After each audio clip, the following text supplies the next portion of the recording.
Hello everyone and welcome to the final episode of going through each AFL club's best 22 for 2024, and we'll be finishing off with the Western Bulldogs. So from the back line, Caulfield, Jones, Dale, Johannesson, O'Donnell, Richards. Caulfield coming over from the Saints in the recent trade period. Very interested to see how he can do. Had some injury problems in recent times, but was a very strong contributor for the Saints when he was out on the park. So the Dogs will be hoping he can do that for them as well, because their key defensive stocks have been, I think it's fair to say, a bit of a weakness in recent times, as opposed to the very strong midfield and forward line. I really like the way Bailey Dale and Ed Richards really came along last season. Bailey Dale has been a very strong defender, running backman, very good ball use for the last couple of years. Johannesson as well. We all know what he can do, the veteran down back. And James O'Donnell sort of came out of nowhere last season, really, to become a very exciting young key back. So on paper, the defence isn't too bad. Probably not the strongest backline in the competition, but not too shabby at all, and some strong points there as well. Moving on to the midfield, Williams, Bontempelli, McRae, English, the Ruck, Law and Liberatore. Bailey Williams, the mainstay wingman there. Obviously, Bontempelli, probably the best player in the competition, arguably.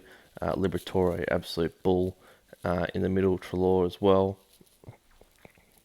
And then Tim English, the All-Australian ruckman. So it's a pretty strong midfield. McRae on the other wing. I've named him there on the wing, whether he starts more inside, maybe some forward, but I've got him in the wing to start with here. Other guys in this team could rotate through that other wing spot as well.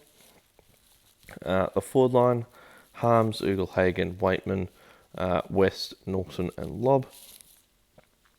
Harms coming across from the Demons as well, struggling for game time at Melbourne in recent times, but he looks very good in the pre-season, and the Dogs hopefully can get the most out of him.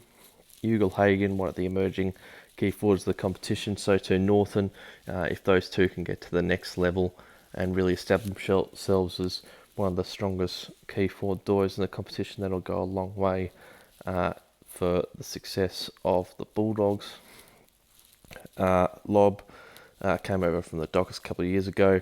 Probably wasn't amazing in his first year at the Dogs. Probably not as good as maybe he and some Bulldog supporters might have hoped. So we'll have to wait and see how he goes this season. I've gone with Waitman as a lock as the small forward, and I've gone with West as my other small forward in this lineup. I like the way he goes about it, so I've decided to go with him. But there's definitely other guys. Artie Jones Jr. is an option, so there's definitely other guys who could fill that spot as well. The interchange, Sam Darcy. I'm really bullish on what Sam Darcy can do if he gets the opportunity. Obviously, it's going to be difficult with the amount of tools that the Dogs have, so finding the right role for him. But I just think that sort of, key forward second ruck role, he has the potential to be one of the best in the competition, in my opinion. Still, we forget how young he is, just coming into his third season now, so he's still going to be an absolute star. So I've got him in my side despite only playing a couple of games last season. Had a bit of injury problems as well.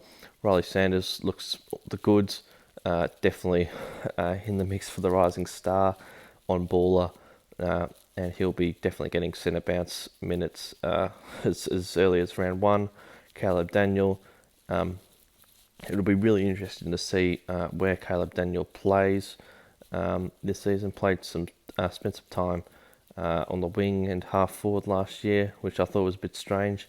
I'd like to see him return to the back line where I think he played his best footy, but Bevo likes to move the magnets around, as we all know, so we'll have to wait and see there. That's why I've got him on the bench. And Taylor DeRay as well.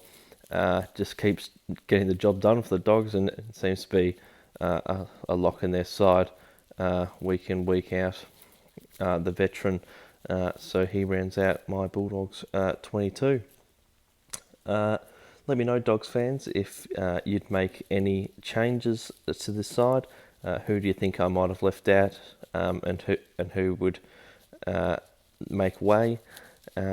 So yeah, thank you guys for watching this video, and yeah, thanks for watching the series. Goodbye.